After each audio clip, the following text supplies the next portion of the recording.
Hello and welcome back to Matt's Automotive Channel. We're going to take a little break from the transmission since we're waiting for parts to come in for that and turn our attention to the car.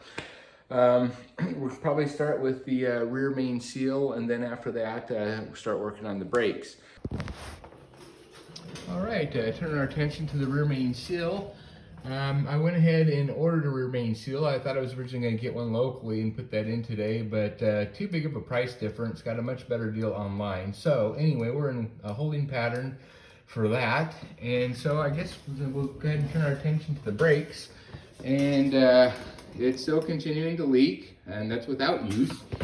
So you look up there, it's yeah, very, very wet. And then that's one of the issues. And we also have an issue with the front brakes just being very tough to rotate. Like they're not releasing the tension on the pads once you let off on the brake pedal. So I think I'm going to start up front here, and we'll get the wheel off and pull the caliper apart and then take a look and see what's going on there.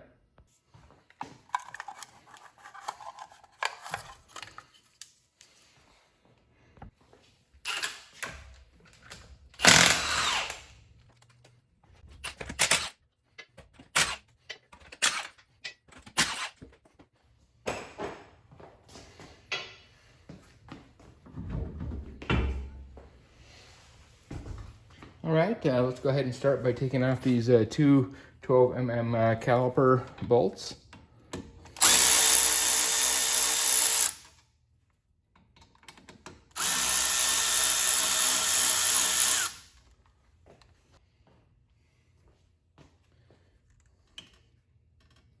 Boy, that's really on there. That thing is gripping. We're gonna have to pry it off.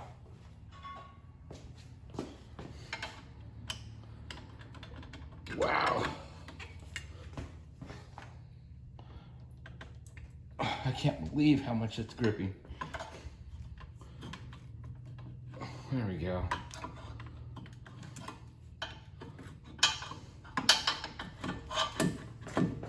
All right. Let's work that off. And then we'll go ahead and hang this.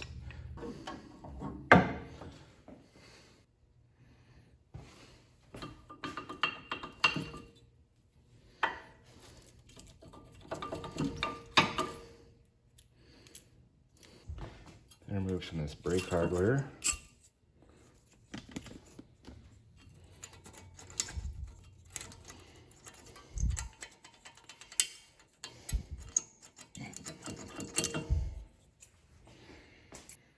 All right, the first thing I suspected were these guide pins. However, they do seem to move fairly freely. So let's go ahead and pull these out. Pretty low on grease, but it still has some in there, and they do move. So maybe the problem is with the piston. Okay, first problem I see here is that these were not installed correctly. You'll notice that on these pads there's a little protrusion here, and oftentimes these pistons here will have a little groove on either side here, and the purpose of these is to prevent those from spinning. This type does not have the grooves. Those grooves are for retracting the pistons with the tool, but these older brakes don't have that, and so you have to be real careful. So in this case, these should have been installed on the outside here where they would not interfere with the piston. So this is the one that should have been on the piston side. There's a little indentation here, so it wouldn't have done that. So you can see that these pistons have little indentations here where the groove would normally be. But because there's no groove, there's a little indentation there. And if it gets bad enough, you can actually crack those pistons. I've seen them cracked before. So I don't know if this is the problem or not. I guess it is possible that, you know, by pushing in here, you could maybe push the outer portion of the piston out, and that might stick a little bit. However, I don't think that's the problem here. But let's further investigate. Another thing that can happen is if these lines have ever been pinched off before while doing some brake work to prevent the brake fluid from leaking out, it can actually damage these, and it can cause a restriction or pretty much close it off, which could prevent brake fluid from moving back into the system. Again, I don't see any damage here, so I don't think that's it. But to take a closer look at this, what I'm going to do is we're going to disconnect the brake line here, and then I'll cap it so it doesn't leak, and then we'll just remove the whole caliper and then disassemble the pistons from the caliper, and we'll take a look and see how freely those pistons can actually move. All right, so we'll go ahead and disconnect the line here. This I'm using a 7/16. I think it's actually an 11 mm, but the 7/16 will work here. And then also be sure to have a cap ready so you can cap this off as soon as you pull it, because it will start leaking. And also before you do this, make sure that you have enough fluid in the brake reservoir, because you don't want the level to get down where air gets into the master cylinder. So double check that before you even start this process here. So let's go ahead and pull this off. And there, it's starting to leak already.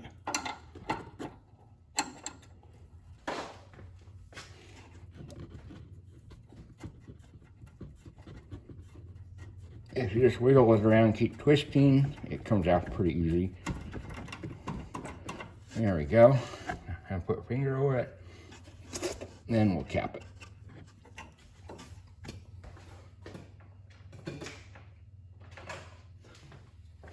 That's actually the wrong size. I get a smaller cap here. There we go. And that'll prevent it from leaking. Now we can pull the little retainer clip that's holding the brake line to the body of the car.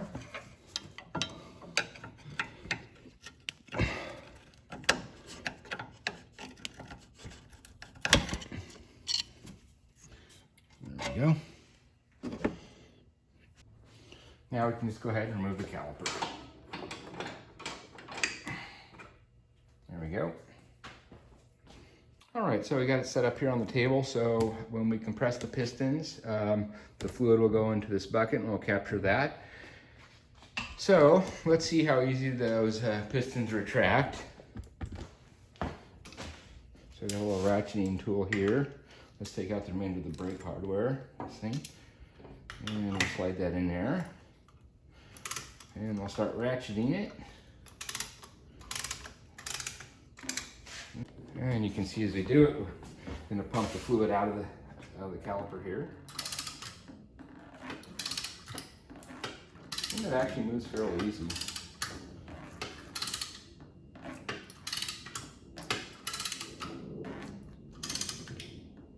And there we go. Reverse it, and pull the tool out. All right, so let's go ahead and pop the pistons out. We're going to use a little bit of compressed air. And put a block lid in there, because those things can shoot out and you don't want to damage the piston or hurt yourself. So we'll go ahead and put just a little bit in here and try to pop those pistons out. There they come. There comes one of them. Oh, they kind of get stuck right there, and that's with about 30 psi. So let's up it a little more, 35 psi. So yeah, they don't want to move that freely. There they come. There we go, we got them. Now the pistons are pushed out, we can remove the wood. And let's just see how easily these push in. I do feel a lot of resistance there. It's not smooth. So we'll go ahead and remove the pistons completely, and we'll take a look at the inside and see if they're pitted or coming apart. All right, I'm having difficulty getting these out by hand. So we'll use the compressed air again. I went ahead and reduced the pressure just to a few psi, and then we'll just ramp it up slowly till those come out. And I'm using the thinner portion of the wood here to make more room, so hopefully we can get them completely out with that. So let's give this a shot. Okay, we need a little more pressure than that. There's about 15 psi. There we go. A little bit of movement there. Let's see if it'll come out now.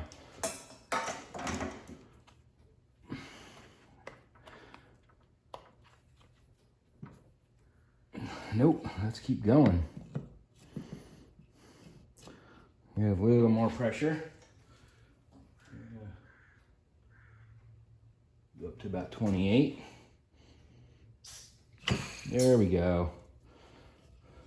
One came out. Let's see if we can get the other one. Probably not now that that one's leaking. Nope. this one should come out.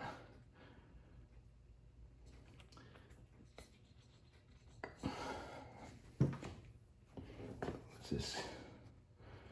And just so it doesn't leak all over, as we pull this out, it should start leaking out down here, I would think. Yep, nope.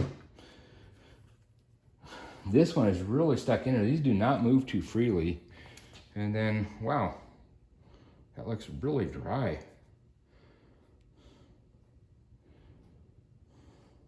Interesting. I'm telling you, this piston really does not want to come out at all. And so it's not to damage it. I wrapped a little bit of electrical tape around it, and I'm just gonna have to take the these channel locks here and then just kind of try to shift it back and forth and pull at the same time. Hopefully it'll come out. Wow.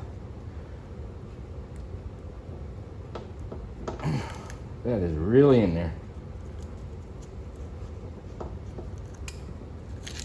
Ah, here we are. I think it's starting to come. Get that boot pulled back a bit. There we go. It's loose. There we are. We got it.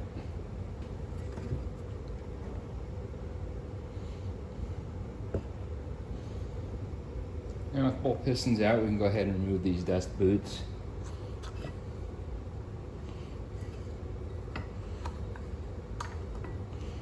There we go. All right, with the pistons out, I cleaned them up, the surface of them up a little bit, and you can see the damage from that little protrusion on the pads. I think this is pretty much just superficial. It hasn't wrecked or distorted the cylinder or the piston at all.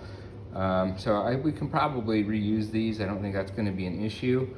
But another disadvantage to installing these wrong is with that little protrusion there, that means that the the pad is not going to be flush on the rotor, and so it's going to wear unevenly as well. It'll wear with a little bit of an angle in it. Then if you look at the pads, because of the little protrusion on this side, it wears unevenly. So this side with little protrusions here is going to be wear out a little quicker than on the outer side. So you got a little bit more material on the outer side than you do the inner side. That's another problem with installing these incorrectly like that. So I'm gonna pull the one off the other side too, and if it looks like it's in the same condition as this one, which isn't too bad, I think we can just get a rebuild kit and just put new seals in there, get some new covers, and then just kind of clean it up and then reassemble it. That's definitely gonna be the cheapest way to go. All right, what we're looking at here is the caliper from the driver's side. Same deal. It did require a lot more pressure to push these out, and this wheel was sticking worse too, but I needed to use around 60 psi to push the pistons out. They were really stuck in there. So we'll go ahead and pull the seal here.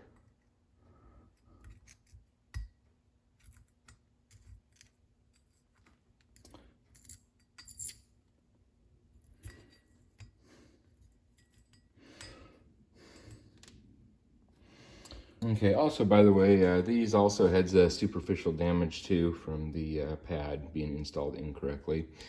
One of the things that comes to mind as to why these may be so difficult to move in and out is if the brakes got really hot and the cylinder here got warped a bit, but as you can see, these slide in and out just fine.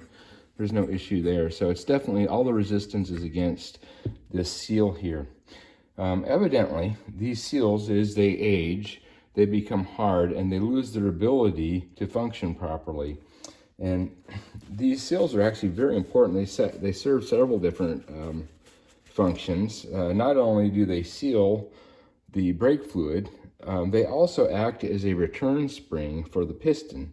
So, when these are on here, as the brake piston gets pushed out, these things apparently flex a little bit, and then when the pressure is released, it flexes back and pulls the piston back.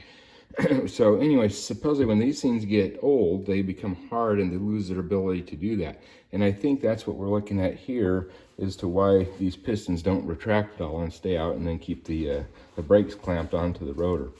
So I looked at the local auto parts shops around here, and they don't have any of these seal kits for the front calipers. They do have them for the rear, but not the front. So I went ahead and ordered some, and so now we're on wait for this. So I think we'll go ahead and move to the rear and then take a look at the rear calipers and find out what's going on with that leaky one. All right, I got the rear wheel off now. We'll take a look at this leaky caliper in the rear. Definitely very wet, still leaking. And let's try to find out where it's leaking. Here's where the brake line attaches to the caliper. That actually looks pretty dry.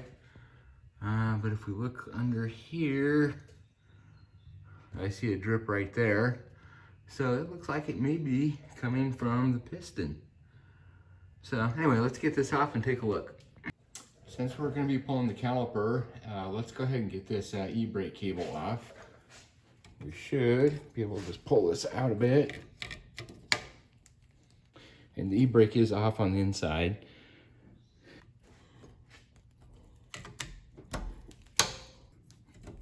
There we go. All right, now the cable itself is retained by this little C-clip here. So let's just pull that off. And then we should be able to pull the cable out and back. There we go. Okay, now take the hydraulic brake line off. Just a 10 mm, hold that on. And of course it's going to start leaking, so what we'll do is raise it up high. All right, so to minimize the leakage, I went ahead and clamped this up to the highest point I could, and it was still leaking a little bit, so I put a vacuum cap in there with a little bit of tape wrapped around it to increase the diameter, and that has stopped the leak. All right, so let's go ahead and pull this caliper off. This is a 14 mm.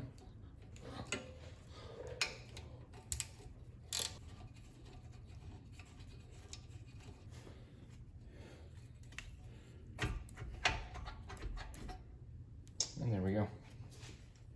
All right, this looks to be like a leaky piston. We got fluid behind the dust boot here, which indicates it's probably coming out this direction. Let's go ahead and remove.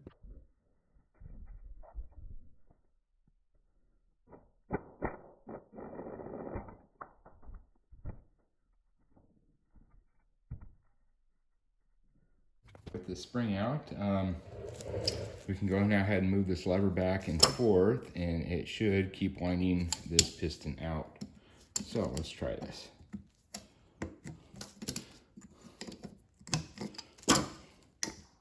You can see it just keeps coming out. It's because this is a self-adjusting brake. And this is why they need to be twisted in.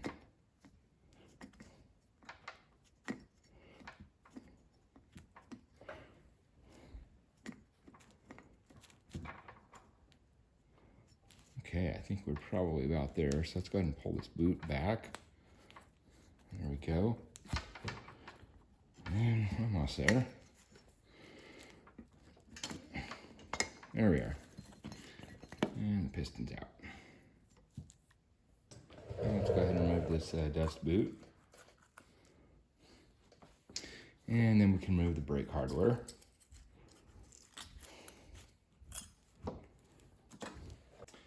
Now you can see this is a very different system than the front calipers with this self-adjusting. You got a threaded shaft in here, and then inside the caliper you got this threaded rod in here. And so each time that you pull the brake and it goes beyond a certain point, it puts this out. So that's why when you retract these pistons, use these guys here to turn it back in with a special tool. All right, let's go ahead and remove the seal now.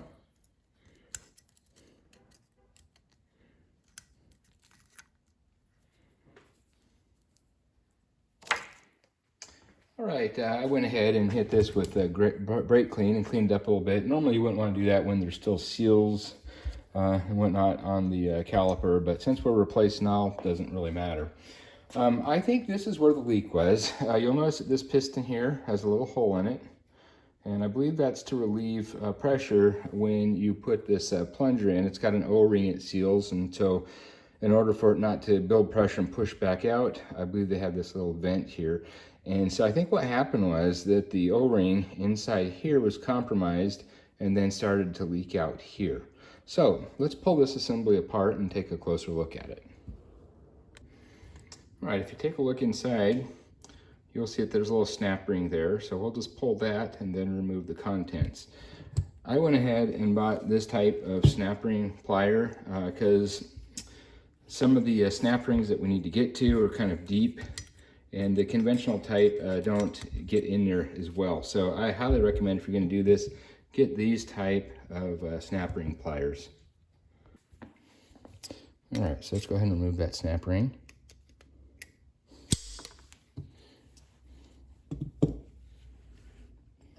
And then we should just be able to pull that out. And I believe it's this seal here that was compromised, leaking through here and then outside the little weed pull here. So I'm sure we're going to need to replace this O-ring here. As you disassemble this, take note of the order of these parts so you can put them back in the same fashion. On the very top, of course, we had the snap ring. Then we get this kind of little star-shaped ring here. And then we get a wavy ring, like so. And then another one of these star-shaped rings. And then this just fell off, but this was on the bottom. And this is a little ring. It looks like these might be little ball bearings here, because I think that's what allows this system to rotate and push the piston out for the self-adjusting mechanism that's on it. So anyway, that's that part. All right, so let's put this back together and then set this aside. So we got the little ring here with the bearings in it, star shape, then the wavy ring, then this, and then of course the snap ring. We'll just set it over there. All right, now let's go ahead and pull the assembly out of this. Let's see if I can show you. This is going to be pretty much the same deal here. Let's see. There, hopefully you can see in there. It's really dark. It's going to be really difficult to show you this portion. But you'll see that there's another snap ring in there. However, this one is spring-loaded, and this little metal piece here is the cage that holds the spring in place. So anyway, let's go ahead and pull that out.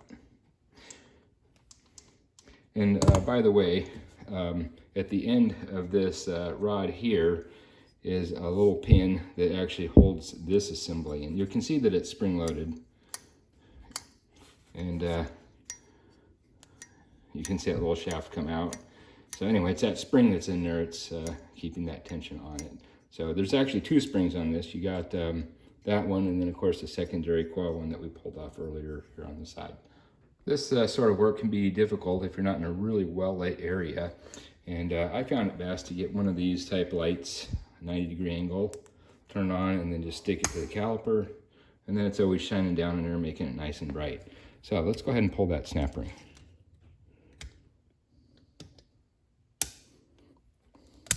Here we go.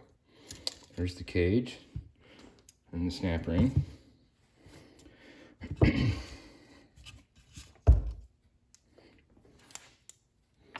that off, and then we'll go ahead and pull. Now you'll notice no tension on this mechanism here because we've unloaded the spring. So now we can go ahead and pull the spring out. Pretty hefty spring there. This is what makes it very difficult to reassemble this piece. And then let's go ahead and remove this shaft. Let's pull it out, and you'll see that there's another O-ring on this piece. It goes down in there. And then on the bottom of this, there's another little shaft that goes in to this mechanism here. So let's see if we can get that. Actually, a magnet's going to be your best bet. All right, let's pull that little piece out with the magnet. There we go. This little guy here. And this actually ends up right in the bottom of this piece here. And this is what the spring works against, along with the shaft here. I guess we can go ahead and pull this out now. Right here, you'll see there's a little hole in here. So basically, this piece is in here, and this is on the top, and as this rotates, it pushes it in and out. So that's how that works. All right, then where this shaft goes into the side of the caliper, there's another seal here that we can just pull out with the screwdriver. Just get behind it and then pry out. There we go. And this seal does have a spring in the back side here. And it looks like it just came out when I removed it. Now we can go ahead and remove the bleeder screw.